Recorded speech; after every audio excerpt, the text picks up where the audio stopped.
It's Wednesday, April 27. In the headlines, students to sit PEP exams today, increase in PATH disbursements, and the opposition wants food and energy crisis task force. Regionally, a strike in St. Lucia forces bank closure. And in sports, Reggae Girls have confirmed their spot in the knockouts of CONCACAF Women's Under-17 Championship. This is the news on PBC Jamaica. I am Simone Absalom Gale.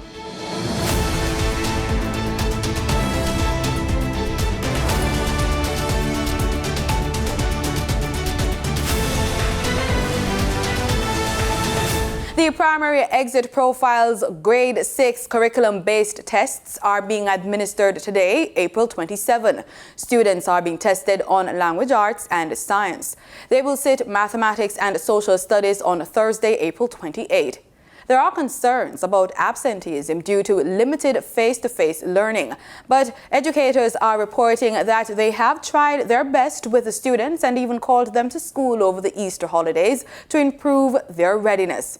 The grade 5 performance tasks in language arts and science will be administered on June 8 and mathematics and social studies on June 9.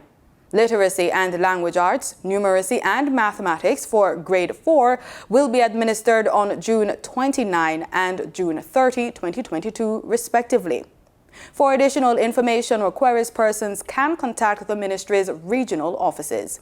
Professor Fritz Pinnock has resigned from his post as president of the government-owned Caribbean Maritime University, CMU. The separation was confirmed by chairman of the CMU Council, Professor Gordon Shirley, and interim president, Professor Evan Dugan.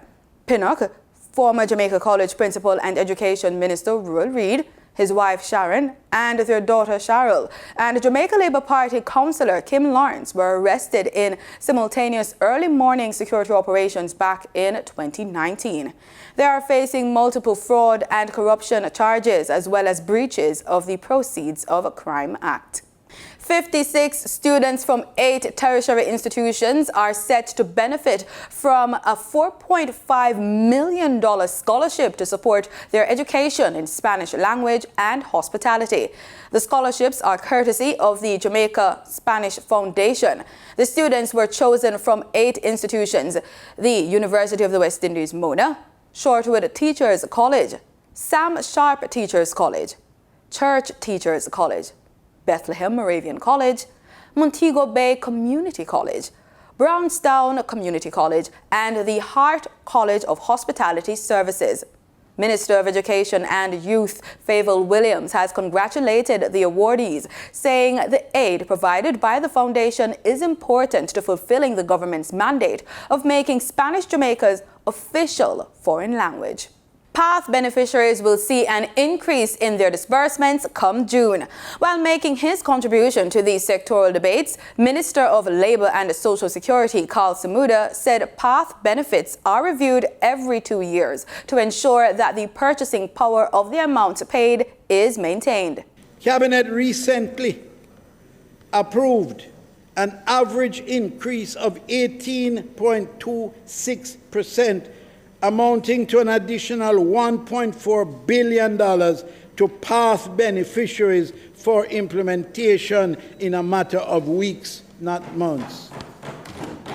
The COVID-19 pandemic accelerated plans within the ministry for more beneficiary families to collect their payments via electronic payment methods. And I know that the younger generation appreciates this. Old people like me and Delroy and Audley, we are not in this age. So I have to look around to the youngsters, the ones who are coming. We are going, they are coming. The percentage of beneficiary families paid by electronic methods increased from 14% in fiscal year 2019-2020 to 40% during the current fiscal year. Minister Samuda notes that during the financial year 2021-2022, the government disbursed $8.34 billion to some 140,000 families on PATH. He says a further $1.385 billion was delivered to PATH families under the SERVE program to cushion the economic hardship brought on by the COVID-19 pandemic. Turning to the social pension program, Minister Samuda says at the end of the financial year, the number of beneficiaries has increased to 7,412 Jamaicans who are 75 years and older. To access the program, persons must not be in receipt of private or public pension, other retirement income, or social protection benefits, and that's in protection of the system.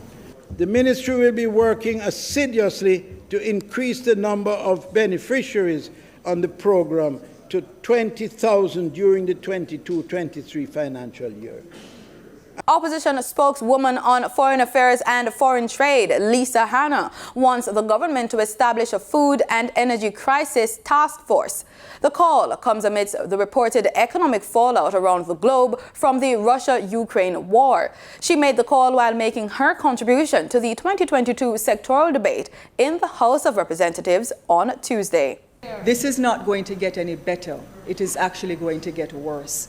And our dependence on international trade for raw materials, food production, oil, and fertilizer dictates that we cannot adopt a wait-and-see attitude. Instead, we must be proactive and strategic now to ensure that Jamaica globally repositions ourselves and look at the opportunities that we have in terms of competition globally.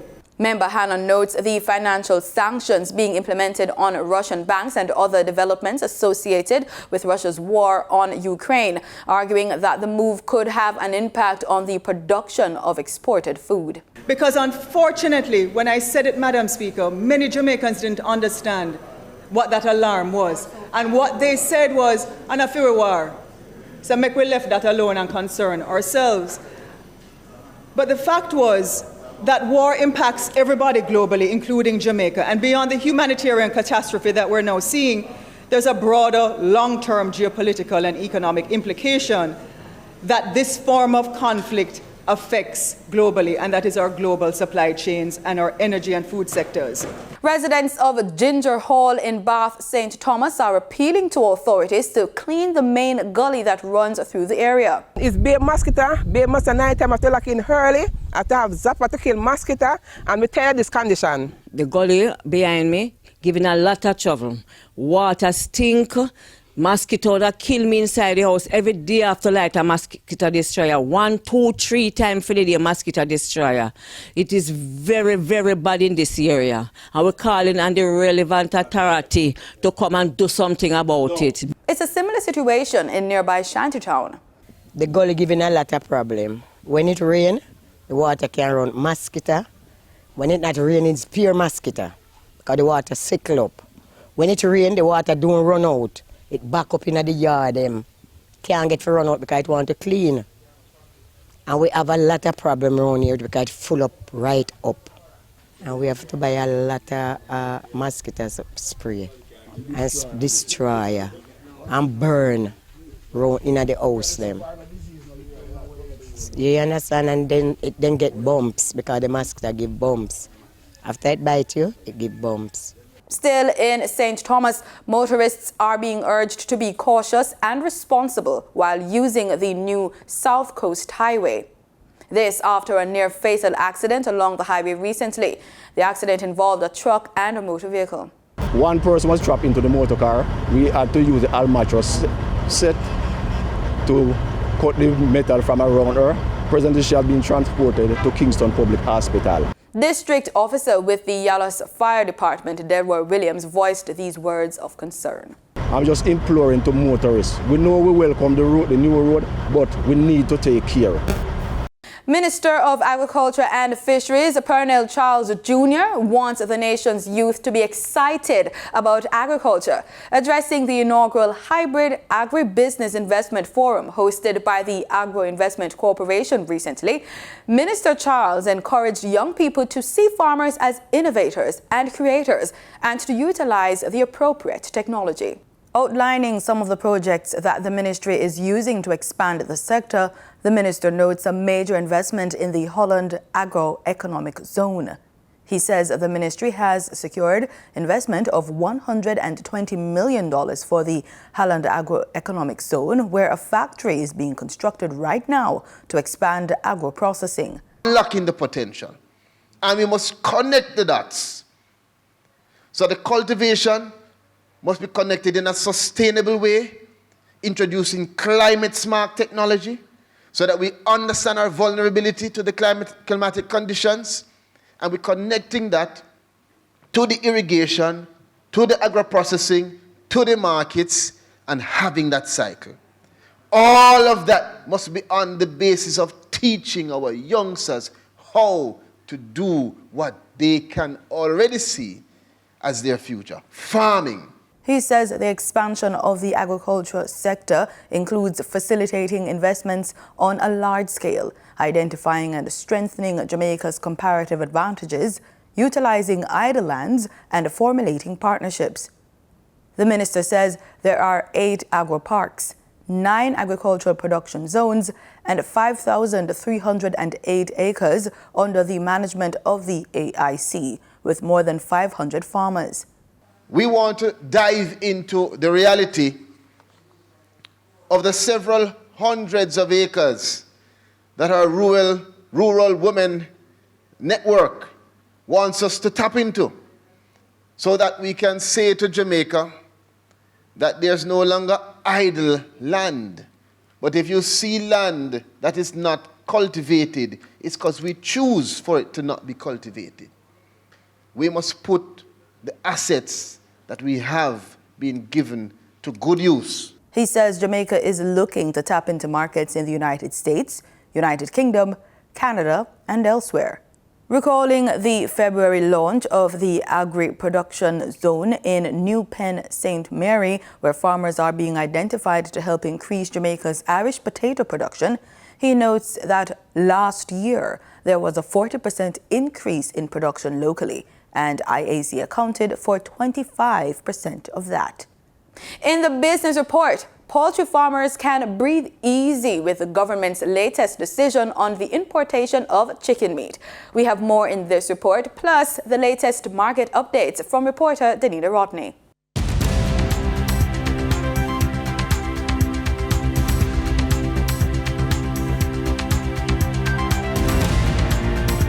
The government is no longer considering a tariff suspension to allow for importation of chicken meat. The suspension was proposed in January after the announcement of price increases on vegetable and chicken meat. The pandemic is also affecting the island's food supply. Vegetables and chicken meat are important staples of Jamaica's food security. Jamaica was recently impacted by 2 tropical storms, and the heavy rains from these systems have negatively affected vegetable production. There is also growing concern among stakeholders of the fluctuating cost of critical farm inputs, including day-old chickens, the market price for chicken meat and feed. Corn and soybean prices have also been increasing steadily over the last year. Minister of Agriculture Pernell Charles Jr. had said that a decision would be made on easing import duties to provide Jamaicans with a cheaper source of protein. In order to keep pace with increased demand by our consumers and to provide some reprieve to our farmers, the ministry has been actively seeking more affordable market options for inputs such as baby chicks and fertile eggs that can meet regulatory requirements and bring down the prices for our local farmers. This move will invariably redound to the benefit of all consumers. Madam Speaker, additionally, in order to provide Jamaican consumers with an affordable alternative source of protein, one of the options being considered is the temporary suspension of the import and additional stamp duties levied on leg quarters. The announcement had caused fears among poultry farmers who expressed concerns that it could mean financial ruin for them. However, in a recent interview with RGR News, Mr. Charles said that the focus will now be on boosting local production instead. He stated that $50 million has been allocated to support small poultry farmers and promised that more support will be provided. Now for your market updates. In foreign exchange trading for Tuesday, April 26, the US dollar sold for an average of $155.52. The Canadian dollar ended trading at $123.42. The pound sterling traded for $197.20, and the euro sold for an average of $167.60. The following reflects the movement of the JSE indices in Tuesday's trading session. The JSE index declined by 4,034 points to close at over 300,000 units. The junior market index advanced by 35 points to close at over 4,000 units. The combined market index declined by 3,457 points to close at over 400,000 units, and the All Jamaican Composite Index declined by 3,688 points to close at over 400,000 units. Overall market activity resulted from trading in 107 stocks, of which 52 advanced, 39 declined, and 16 traded firm. Stocks advanced for 1834 Investments Limited, AMG Packaging and Paper Company Limited, and Berger Paints Jamaica Limited. Stocks declined for 13A Student Living Jamaica Limited, Access Financial Services Limited, and Barita Investments Limited. Trading firm were CAC 2000 9.5% cumulative redeemable preference shares, Caribbean Flavors and Fragrances Limited, and Community and Workers of Jamaica CCU deferred share.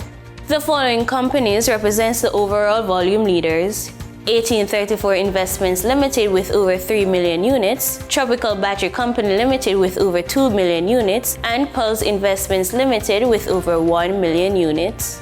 In regional stocks in Trinidad and Tobago, Clicker Investment Fund was the sole security trading over 75,000 shares. The Barbados Stock Exchange saw Goddard Enterprises Limited as the volume leader with over 173,000 shares. They were followed by ABV Investments Incorporated, which traded 200 shares. In international news, news of US billionaire Elon Musk's Twitter takeover has caused mixed reactions from users and politicians alike around the world. Many are concerned that Musk's take on free speech could increase disinformation and hate speech on the platform. More from Al Jazeera News.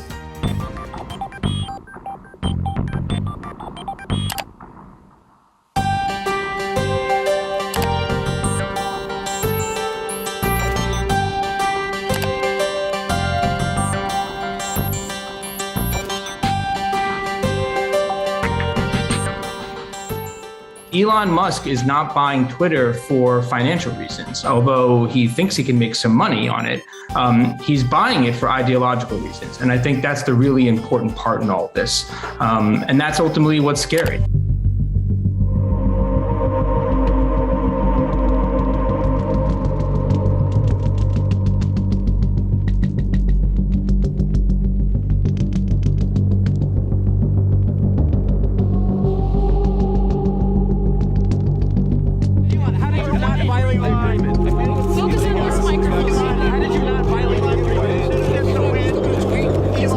Free speech without rules is just chaos. So I think a lot of the rules will stay. I think that we'll probably see things start to shift more subtly, though, both as Elon has influence, but also I think people who strongly oppose that will start to leave Twitter.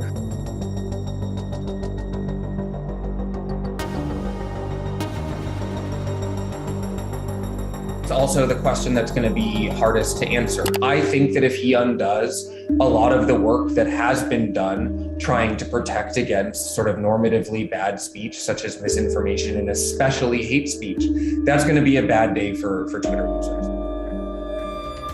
In market data for oil prices rose steadily this morning. Brent crude futures rose 53 cents or 0.5% to $105.52 a barrel, and West Texas Intermediate crude gained 60 cents or 0.6% to reach $102.30 a barrel. And that was the business report on PBCJ. I am Danita Rodney. In regional news, we look to St. Lucia, where thousands of First National Bank customers were unable to do business as strike actions have forced the bank to effect an island-wide branch closure. MBC Prime has the story. Customers hoping to do business with First National Bank on Monday were greeted by closure notices which were plastered on the entrances of each of the bank's 8 branches. The notice explained the island-wide closures were due to, quote, circumstances beyond their control, end quote. As a consequence, thousands of First National Bank customers were unable to transact business. NBC Prime has learned First National Bank employees across the bank's 8 branches did not report for work on Monday. The mass sick-out, according to employee sources, is linked to the alleged firing of a First National Bank staff member last week. The National Workers Union represents First National Bank employees. The union did not respond to our requests for comment. Meanwhile, First National Bank says it is, quote, working assiduously to provide in-branch service at the earliest opportunity, end quote. However, it is unclear when normal bank services will resume. In St. Vincent, farmers in the red and orange zones impacted by the explosive eruption of La Soufrière volcano are expected to receive another income support. More details from SVG TV. I want to say to you that the payments will be done in another week and a half time or so. My understanding is just at the end of the month, the payments will be made. And so to the farmer and the farmers who are concerned, I want to let them know that the payments will be done, even though the Prime Minister is not here, that the Cabinet would have already approved those payments and will be done at around the end of this month. So that the government is concerned and very much aware as to the high cost of fertilizer, the rising cost of fertilizer, to the extent that we want to make sure that the farmers can afford to purchase fertilizer to the extent that we can continue to produce food here in St. Vincent and the Grenadines. I recall even back in 2008 when fertilizer went to as much as $140 per sack at the input warehouse because of the high fuel price that existed at around that time. In Trinidad and Tobago, the International Organization for Migration, Guyana, partnered with CARICOM Impacts to develop legislative and practical pathways for counter-smuggling of migrants in the Caribbean. Kimberly D'Souza has more. Mixed migration movements are a reality for us in the Caribbean as many migrants come to our shores for employment and educational opportunities. Sadly, among the visitors are persons who are victims of smuggling and trafficking. To combat this, the International Organization for Migration Guyana collaborated with CARICOM Impacts to develop legislative pathways for counter-smuggling of migrants in the Caribbean. Regional Director of IOM North America, Central America and the Caribbean, Michelle Klein-Solomon said the smuggling of migrants in the Caribbean is a substantial threat. It is no secret that if migrant smuggling networks are prominent in a region, then it is likely that other criminal networks exist which could threaten national security, interests, and the realization of regional integration mechanisms that aim to promote free, safe, orderly, and regular migration practices. Deputy Director of International Affairs at the Ministry of National Security, Richard Lynch, said our country is particularly vulnerable to smuggling by sea due to its geographical proximity to the South American continent. He said the national response requires a multi-agency collaboration, which involves the Immigration Division, Coast Guard, and the Police Service. In the year 2021, the Trinidad and Tobago Police Service launched a new department called the Coastal and Riverine Unit, which extends law enforcement capabilities along the coastal waters and river courses, and will provide support to the Coast Guard in the patrol of our territorial waters to mitigate the threats of smugglers and traffickers. But Senior Regional Thematic Specialist for Integrated Border Management at IOM, Olivier Tenes warned that counter-smuggling measures and increased border security can sometimes contribute to increased vulnerabilities, including violations of the rights of freedom of movement. For example, when there is arbitrary or massive expulsion, it prevents migrants to actually be properly screened and check their vulnerabilities and their need for assistance. Mr. Tenes said it was important to criminalize the smugglers who are benefiting from the crime and not the migrants. The two-day conference builds on a memorandum of understanding signed between IOM and CARICOM Impacts in 2021 to establish a framework to manage mixed migration in the Caribbean. Kimberly D'Souza, TDT News. In the Bahamas, concerns are being expressed over the rise in COVID-19 cases. More from our news. Health and Wellness Minister Dr. Michael Darville says his ministry is monitoring a slight uptick in COVID-19 cases, putting the possible elimination of the years-long mask mandate into question. The news comes following a much lower rate of cases a few short months ago. Darville saying that eliminating the mask mandate will depend on maintaining low COVID numbers. The Prime Minister did say that we are looking at removing the mask mandate, and we are optimistic about it. With that being said, over the last 2 weeks, we have been watching our numbers, our RT-PCR tests, and our numbers have doubled. That is of concern. The Health Minister's comments coming a day after Prime Minister Philip Davis announced plans to possibly lift the mask mandate in the coming weeks and perhaps as soon as summer. Dr. Darville now saying it's hard to place an exact timeline. We also notice in the United States, in states where tourists come to the Bahamas, the numbers have been going up as well. And then a judge in South Florida, there's an issue of the removal of the mask mandate in public transportation as well as on aircrafts. That's another concern. So while we are mindful and wishful to remove the mask mandates, we must take into consideration the scientific factors that could potentiate the possibility of imported cases coming into the country. In sports, Jamaica's young reggae girls have confirmed their spot in the knockout stages of the CONCACAF Women's Under-17 Championship. The girls cemented their spot with a come-from-behind 3-1 win over hosts Dominican Republic in their Group F contest at Estadio Olímpico Felix Sanchez on Tuesday. With the win, the Jamaicans joined Canada, who earlier blanked Bermuda 5-0 on 6 points, but remain in second position with an inferior 9-goal difference to Canada's 15. As a result, they will have to win Thursday's encounter against North Americans to top the group, which would put them against the perceived lesser opponent in Honduras in round of 16. And still on the field, Jamaica's men's rugby sevens team will face the Cayman Islands in the quarterfinals at 10:36 Jamaica time on Sunday. The team is 2 wins away from qualifying for the 2022 Rugby Sevens World Cup after winning their group in the 2022 World Cup qualifiers in the Bahamas on Saturday. The Crocs won their group after defeating Curacao 34-7 in their opener before prevailing 36-0 over Guyana. By getting to the final, Jamaica would also qualify for the 2022 edition of the Commonwealth Games. And that's how we end today's play. You've been watching the news on PBC Jamaica. Remember, we are the People's Station.